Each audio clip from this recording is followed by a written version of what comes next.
يعني الماتش يتلغي؟ يعني مش عارف هو فين يا جماعه دونالد ترامب؟ يعني انت مش قلت يا اسطى يوم السبت الساعه 12؟ النهارده يا اسطى يوم الاحد والناس ما هجرناش. ما تيجي تحاربنا يا عم، ما تيجي يا اسطى تحاربنا. انت مش دكر، مش عامل دكر انت واسرائيل. ما تيجي تحاربنا يا عم، خلي ماتش الاهلي ده يتلغي ويكون يوم السبت. وانا مش حمل تاني سكور تاني، عرفت تعبت والله. ماتش الاهلي والزمالك يوم السبت الجاي يا جماعه.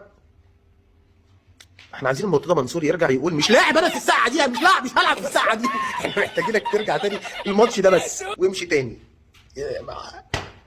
بنرفع الرايه البيضاء. ده مسكوا ولاد العم امبارح تنجيد وقالها لي انا مش جاي. روح انت، اللي عايز يروح يروح. بقول لك كنت هقطع التذكره بتاع الماتش، مش قاطعها. مش جاي الماتش، رفعنا الرايه البيضاء. لا الزمالك ما ينفعش يلاعب الاهلي السبت الجاي، لا الجو ساقع ما ينفعش. بمناسبه لقاء الاهلي والزمالك حضرت حاجه كده حابب اقولها. كل الليالي تطيل ظلامها فقد اقترب اللقاء ولا نريد الملتقى. والله لا نريد الملتقى والله.